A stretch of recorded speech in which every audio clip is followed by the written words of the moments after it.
Good afternoon, friends and relatives. I just got back from an interview, and I don't know how to feel. No. I had so many interviews, and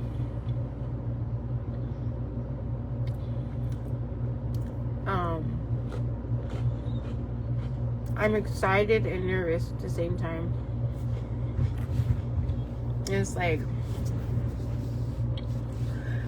I don't know. I'm like, about ready to get my hopes up.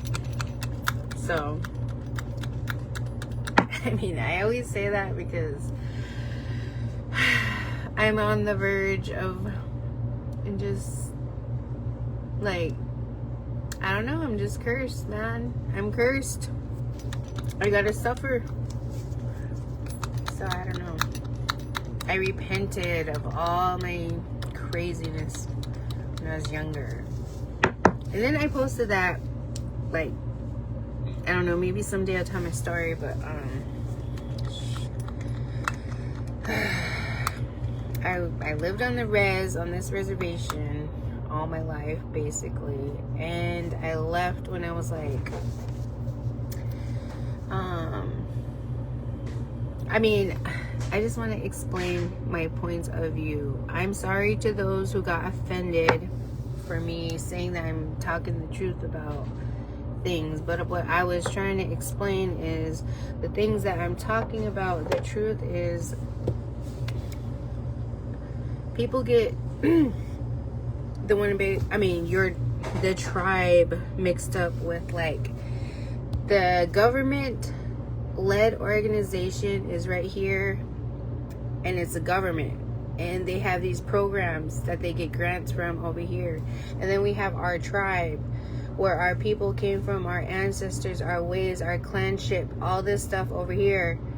And we got the poor ones who are pitiful.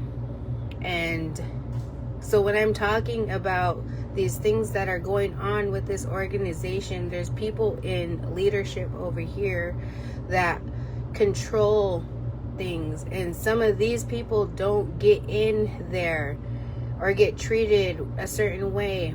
And these people here, their families are in charge over here, and these people get I mean, you got to think about it. We're like coming out of a historical trauma that's been going on, where we learned how to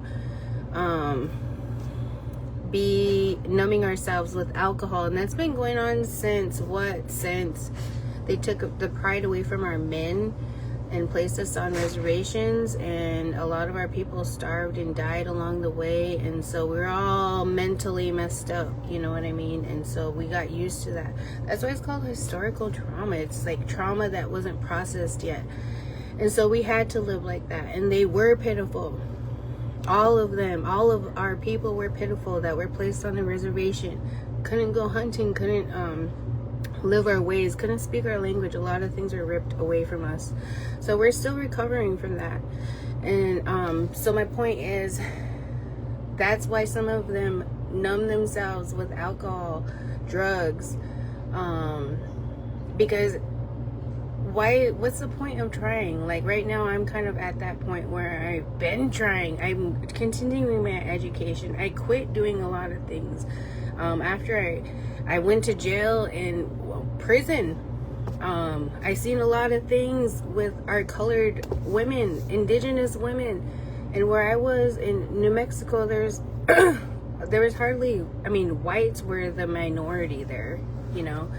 And so there was a lot of natives in there, Mexicans, and a few blacks. But anyways, the whole point is seeing what our women were going through. Like, oh man, it's just a lot. There's a lot of experience that I learned in my life. I don't treat people like crap. I'm good. I help.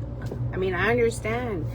So when I'm talking about what's going on with the reservation, the government led, and then our people, a lot of people don't see that because they don't live here, or they weren't raised around here. Maybe they came here for like 1 year of school and left. But I mean, how come you don't live on the reservation anymore? why aren't you raising your kids here?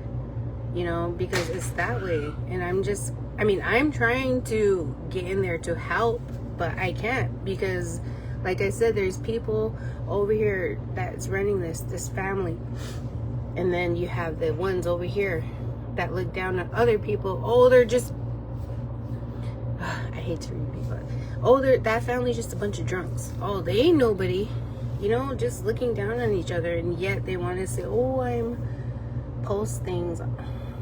And then not only that, but people that are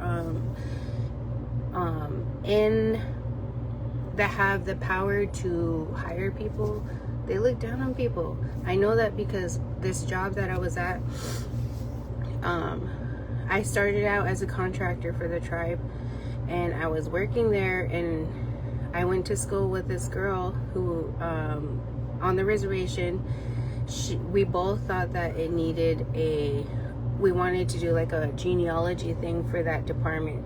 So she created that job, and she was asking HR, well, can I create this job without putting a driver's license on there? Because I didn't have a driver's license at that time, or I had a problem with it. Anyways, the whole point is, so she went to HR about it, and HR told her, oh, well, we put driver's license on there so that we could weed out the bums.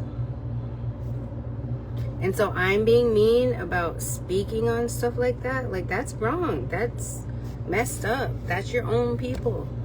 And I'm not trying to be mean when I post things that are really true, and people have different perspectives about things. I don't know. My whole point is, it has to change somehow, and if they should take accountability for their own actions when they are treating our own people like that. And I'm speaking on that because I know I am there. You know how many interviews I've been to? And I don't know about other people too. Other people that ain't speaking on it, they're basically silenced. You know what I mean? Can't say nothing. They ain't gonna listen. And I don't even know if anybody's listening to me, but I know that some people are like, oh, gee, she's saying stuff about the tribe. Well, I ain't saying stuff about the tribe. I'm talking about this government-led organization that looks down on people like me, I guess, or people that are still in that historical trauma cycle. But it needs to stop, and that's all I wanted to say. Is just, I'm not a mean person. I just don't like bullies. I really don't. I don't know who does. But if I see some bullying going on, it just makes me angry. And if it's within our own people, like, that's messed up, man. And so anyways, I just wanted to say about that much, and I hope I hear something about my interview, because I don't know what number interview this is, but I do keep my stuff on there. Maybe someday I'll go over it, but I do know what I'm talking about because I lived here most of my life. I left the reservation, went to Albuquerque, stayed down there for 10 years, went through a lot of stuff, and I was a young girl. I was like 22, so imagine being 22 years old living on the streets, and I didn't have no family with me. It was just me. Then that's where I met my husband, and then I got into some trouble, and then ended up going through some stuff down there in my 20s.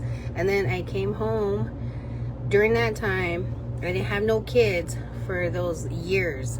So yeah, I had a lot of idle time. I learned things the hard way. Now I see. Now I understand why my grandparents lived the way they lived. Now I understand why they said what they said.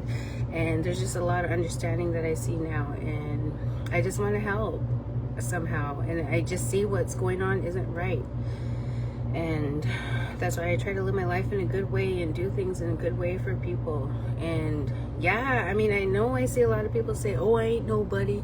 Yeah, you are somebody. You're somebody. You're a person. You're a human being. And I hate it when I see people like that, but I understand that you're trying to be humble. But just understand you're somebody, and you don't have to let people walk all over and step on you. But anyways, I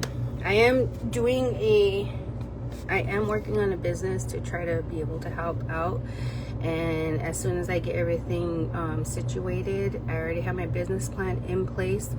So those that think I'm talking crap and say, oh, well, get up and do something about it. Well, you know what? I am.